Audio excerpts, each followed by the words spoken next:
piano, symphony, music, angels, love surrounds us. Can we see it? Can we hear it? Sometimes yes, sometimes no. Turn the music off. Turn that down. It's Justin Foy. Good morning. It's a rapture drive. That's where we take a drive. We talk everything out. We provide the encouragement and the hope that's in the Bible. Yes, I take the Bible literally. It's good enough to have led me to salvation, to know what Jesus did, and then springboard me into actually hearing from God when I was young, gave my life to Jesus, and spent, well, how old am I? Over 20 years walking with the Lord. Lots of ups and downs, lots of ins and outs, imports, exports, old strands and deuters head, but a lot of amazing miracles that I've experienced, and you can read about almost every single one of them in my book, The Foytown Miracles, at justinfoy.xyz. 60 plus miracles I've experienced in my life. Why would I doubt ever to receive a miracle from the Lord? Some of the miracles are, miracles happen sometimes and we just don't even know it. We're not aware of it. And that book can help inspire you to see miracles happening that you're not even aware of. And fan the flame of faith in your life to receive miracles, healing, angels, dreams, visions, prophecy, all that stuff. And it takes hearing the word, reading about it, listening, praying for your vessel to open up to receive it, and for scales to fall off your eyes for you to see it. It's not a natural state of mankind to receive the supernatural. Our natural state is to reject it. And so it takes stories, sharing, praying, dreaming, reading, and giving your life to Jesus Christ, man. That's what it takes. So I pray that you do that if you've never given your life to Jesus. It's His. We're all very little. We're like amazing here on earth, but in the whole grand scheme of things, we're very small and we're like children. And that's how you come to God, is like childlike faith. And with faith, you're put in the right position to receive from God. That He is the master and you are the child. Okay, He's the father, you're the child. And it's not even like a grown-up child. It's like a little baby still. And He will provide for you. But if you start walking in a sense of a religious sense that you've got to provide and you've got to do effort and you'll be led down a blind path of self-righteousness, and then you will not receive supernatural. You'll do it through ordinances.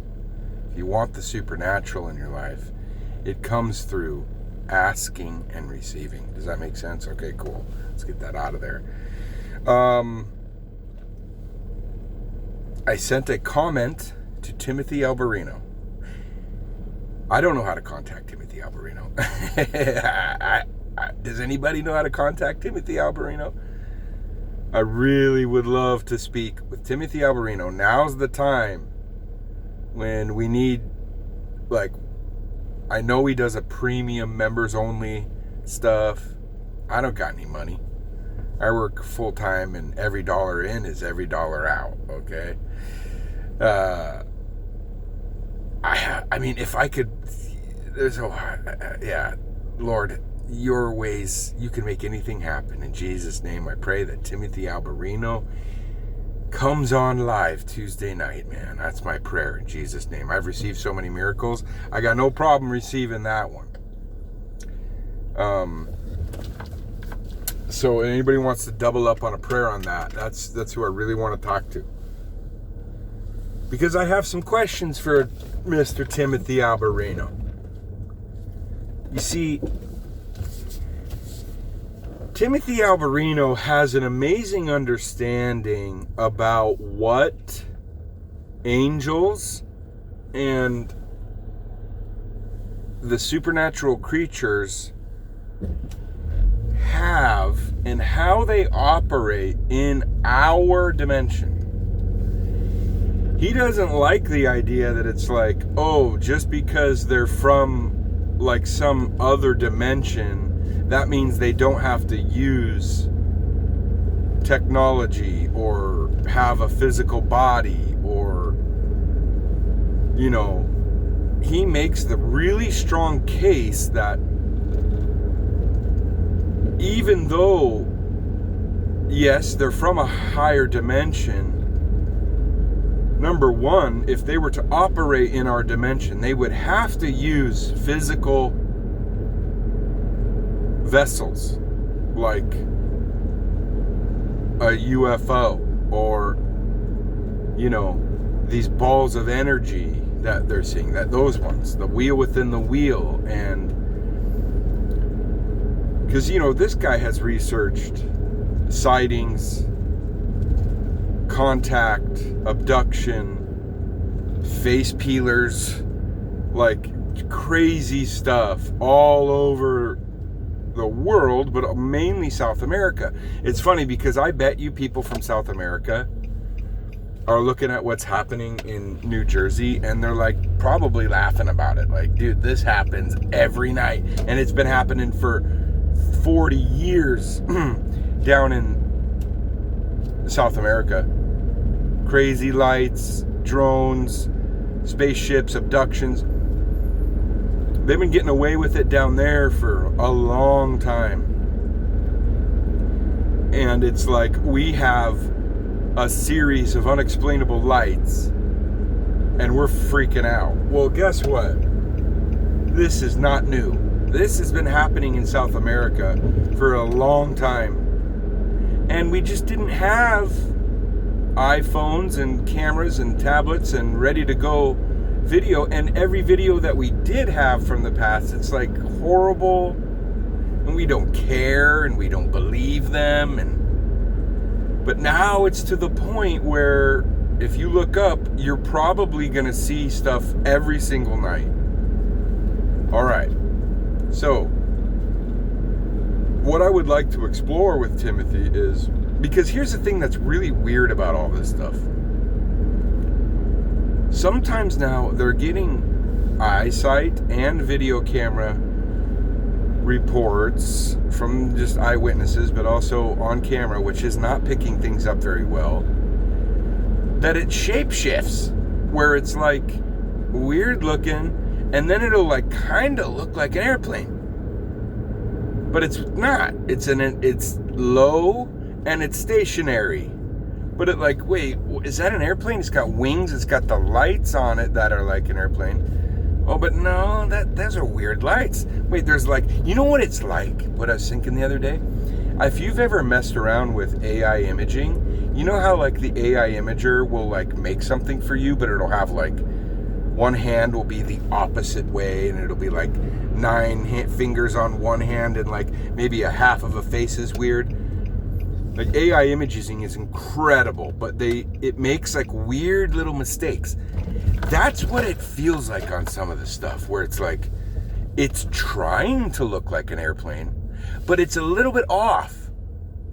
That's freaky. What the hell is this? So Josh from End Times Talk and, you know, Black Swan Revelation did an awesome set of lives yesterday. I watched, you know, most of it. And then YouTube didn't like it. They struck it down because of certain things. Then they did it again. I know Timothy Alberino doesn't like the Project Bluebeam idea, because he's like, why would you need it if it's real?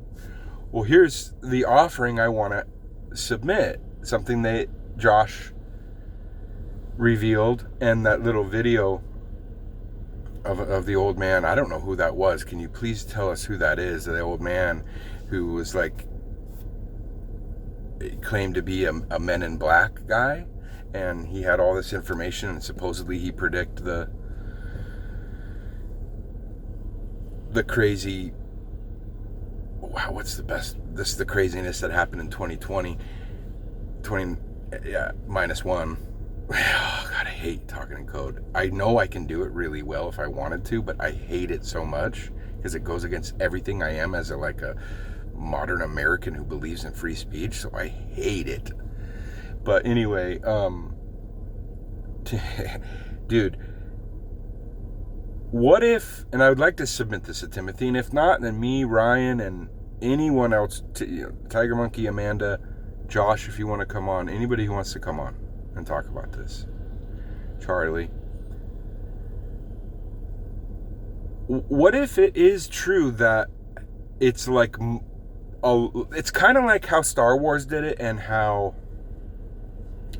Lord of the Rings and Star Trek and those really high budget sci-fi movies, in the old days they would make puppetry and really amazing models, and for the close-ups it's real, so your eyes go, wow, that's a real thing. But in the wide spectrum it's CGI, so your mind accepts all of it as real, and then it suspends. You go through the suspension of disbelief. You walk into a movie theater, you sit down, and you suspend your disbelief, allow things to be real, and enjoy it. Well, that makes the absolute most sense on what's going on here. What if the Project Bluebeam is the surrounding, the massive numbers of it, but then the close-up part of it is the true ship? And that also would explain the mingling of how there's government involved. Man is also involved in the Great Deception, but there's also this crazy supernatural side and a deception side of hologram. Like it all is going on at the same time, right? That's kind of exactly it. That's what makes the most sense. Because you're even now getting a couple stories that some of the drones have fallen in people's backyards. There's the one purple ball orb one that fell in the airport. What the heck is this stuff? Okay, plain example, it's just government, it's these things. It's not explaining the shape-shifting aspect of certain things. The aspect of, shoot, some of it now is even getting to the point where they're doing telepathic communication. There's the ominous feeling, the oppression side of it, that's satanic. And shit, you throw all that out the window. The fact is, we're American citizens, and if there's a bunch of stuff in the air that we don't want, we should have a representative government that gets it out of here, and that's not happening. So there's something nefarious about it, no matter how you look at it. You would, if it's that much, you would do a test time to FAA would shut the airspace down for one night. Oh,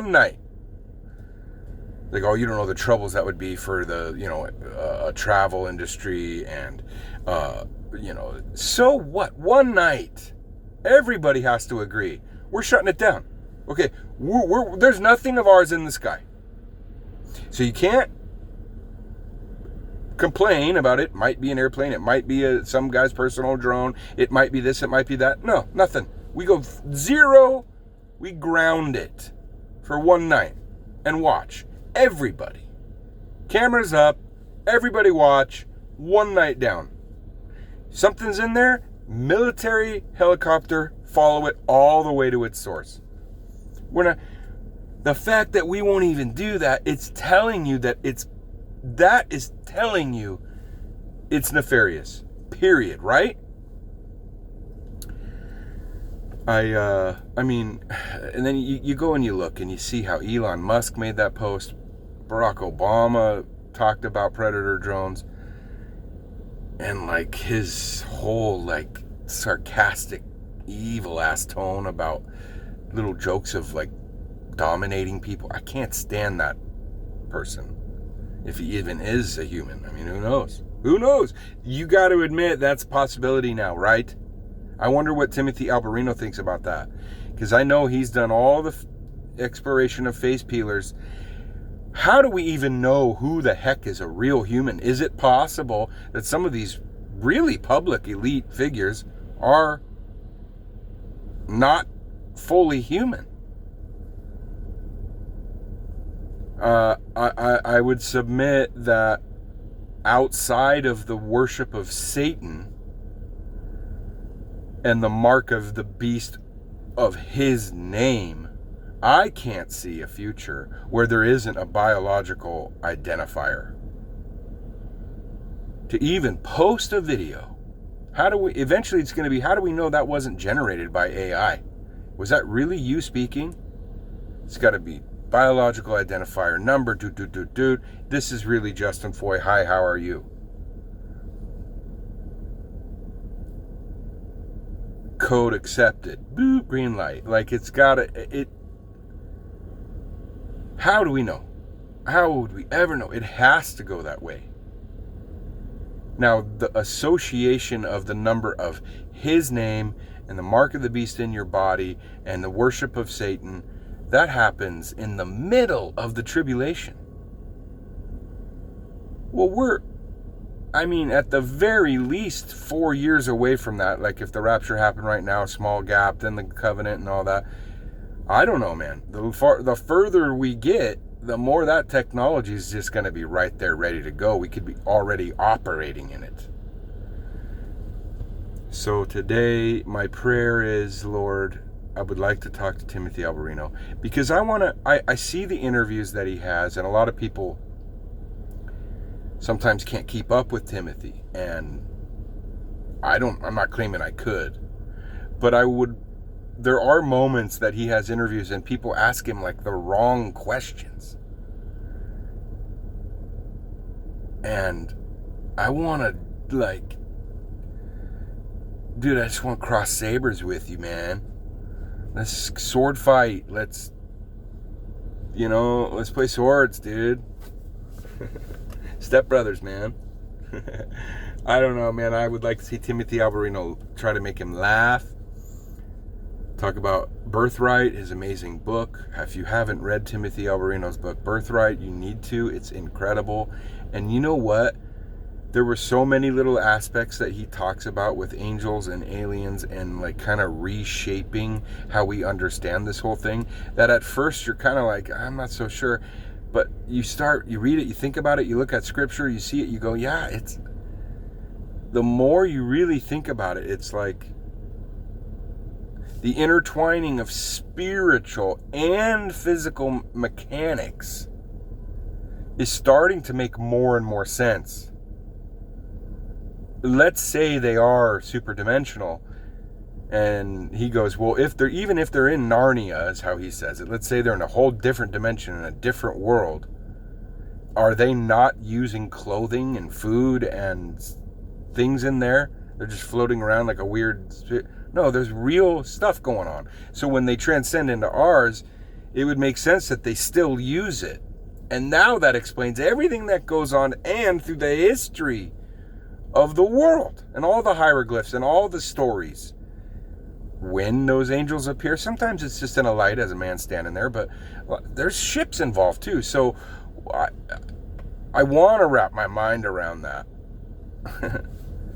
And like I always say, dude, the majority of American Christians, we're hillbillies, dude. The majority of us, really.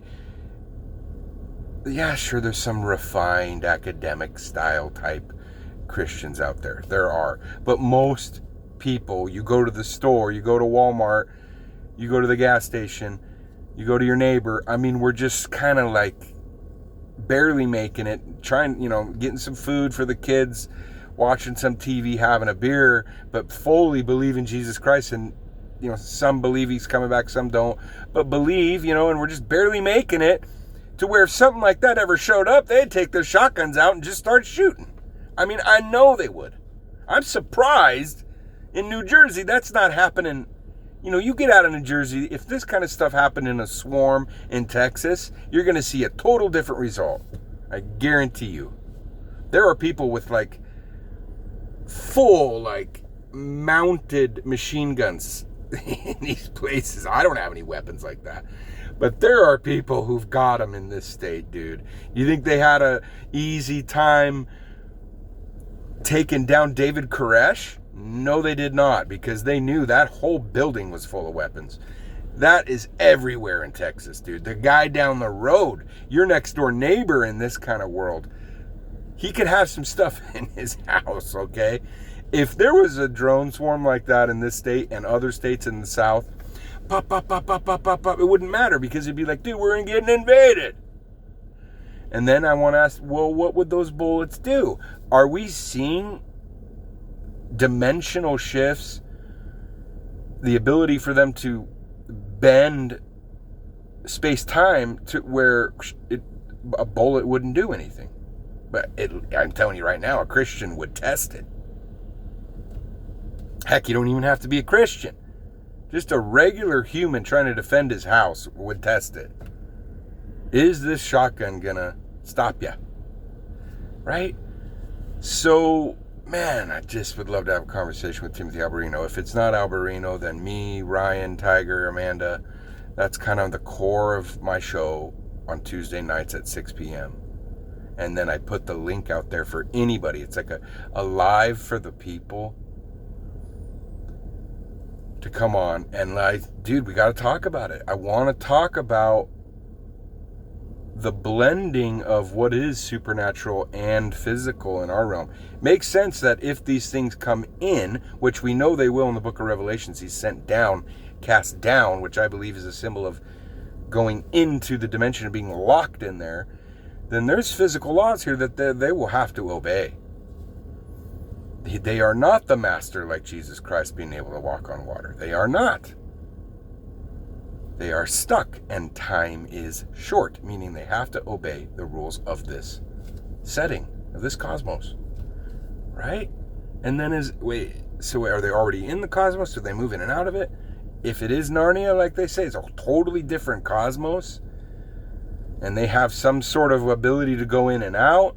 Well, once you come in, you're not maintaining that ultra dimension quality about you. You're in the other one, right? Or unless you've got some weird shield and we got to talk about it. We got to talk about all of it. You see what I'm saying? There are questions, and questions need answers. I don't like not having answers. I don't like it. Now, the other day, I did a show where, hey, isn't it arrogant and egotistical to think we have to have all the answers? Yes, it is. But because we're human, even knowing that there's arrogance about it, it doesn't stop us from asking, and that's what makes us so weird and incredible. We still ask. I mean, you got a little child, if you've been a parent, at the basic level, the kid goes, hey dad, hey dad, hey dad, hey dad, hey dad, hey mom, hey mom, hey mom, question, question, question. Well, we're going to do that with God the Father. He knows we're going to do it. And I do want to add a supplemental to what I said about that is, it is the glory of God to hide a thing and the honor of kings to search it out. The Father knows who we are. We're made in his image, and he does like that we ask questions. Now, an attitude of arrogance to where I am owed it and I need all these answers. Yeah, that if your child approached you like that, it would be off-putting. But you would be even more sad if a child was completely disinterested and cared not, and didn't even. You'd be like, no, that's not normal. You want their brain and their mind to grow, and the only way to grow is to ask those questions, right? So I drop the arrogance of it. I don't know. We don't know, but I'm still gonna ask. Does that make sense? Okay, cool. Talk to you later. Love you. Bye.